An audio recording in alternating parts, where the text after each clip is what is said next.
made it from Tucson to Dallas. The thing about this particular flight is that it was delayed by about 4 hours because of weather. So I missed my connecting flight to Missoula for my brother's graduation. They couldn't get me a flight the same day into Missoula. Actually, there's no flights into Missoula for a few days, so I'm flying into Bozeman now. They couldn't give me an accommodation because I don't qualify because we were delayed due to weather. My brother was in the Dallas airport at the time we were delayed due to weather, and he said that there was no weather. There were some clouds. So because they cited their reason for not being able to, like, for the delay as weather, they don't have to offer me any kind of accommodation or I don't want to say refund, but any kind of assistance. They're not going to give me anything. So I have this. I'm going to check out tomorrow, hopefully get a receipt, and we shall see what we can do, because that was ridiculous. I waited in line for the customer service thing for 3 hours because they wouldn't let me rebook online until I saw a person. It was ridiculous. It was so bad. And the fact that the customer service line, never went down. It was always starting at the place that I started at, and people were just waiting there from all over. I had people coming from Tucson with me in a different flight. I had people coming from Phoenix. We had people coming from Tampa. We had people coming from LAX, like other places, because all of them were having the same issues. And I was stood there for 3 hours. It wasn't just one flight or that one set of delayed flights. It was constant. The lady at the front desk at this hotel said it was constant. Tells me that American Airlines has issues very similar to these ones. This is not a one-time occurrence, so watch out. It's the next morning. Let's go. It's 6:40. I can't remember if I signed up for the 7 o'clock shuttle or the 7:30 shuttle. So we're just gonna go out anyway and figure it out. Because if it's the 7 o'clock shuttle, I don't want to be late. And if it's the 7:30 shuttle, there's free breakfast out there, supposedly. So we're gonna go do that. Everything in this room is wet. I don't know how else to describe it. It's so humid and musty in here that everything is wet.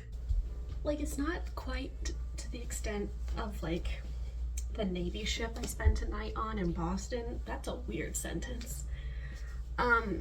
But the floors are damp and slippery, which is better than, like, the 1/8 inch of water that was on that ship in the hull, because there's so many prepubescent kids who didn't know they needed to wear tampons.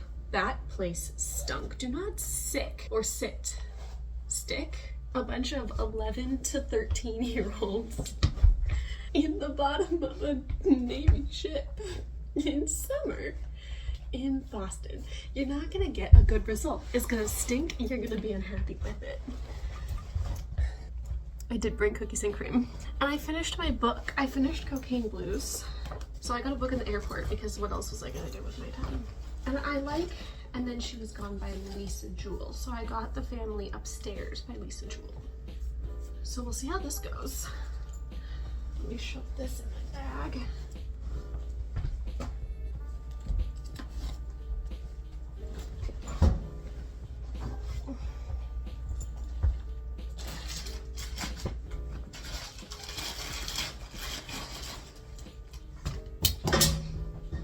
Goodbye. Sorry, last time I was in a hotel I forgot my watch, so double checking the watch. We have the drinks, we have the wallet that has the passport. I lost that in Japan. The book, I have my boarding pass. Okay, I have my glasses. I'm gonna make the bed just to make sure that I didn't forget anything.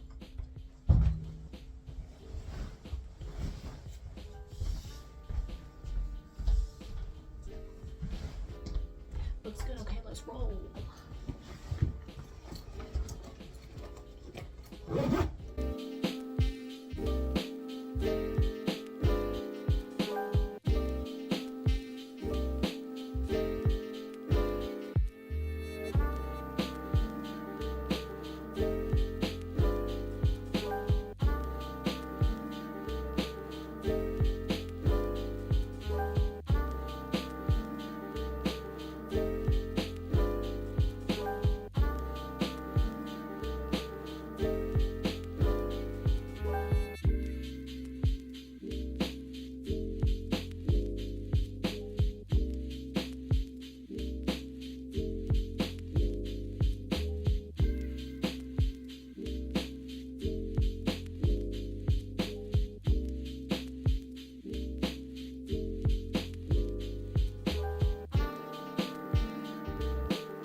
by virtue of the authority vested in me by the regents of the Montana University System, and upon the recommendation of the faculty, I hereby confer the degrees upon those of you who have successfully completed all requirements in the fields indicated in the commencement program. I present to you the class of 2024 graduates. 1, 2, 3, talk, let's go!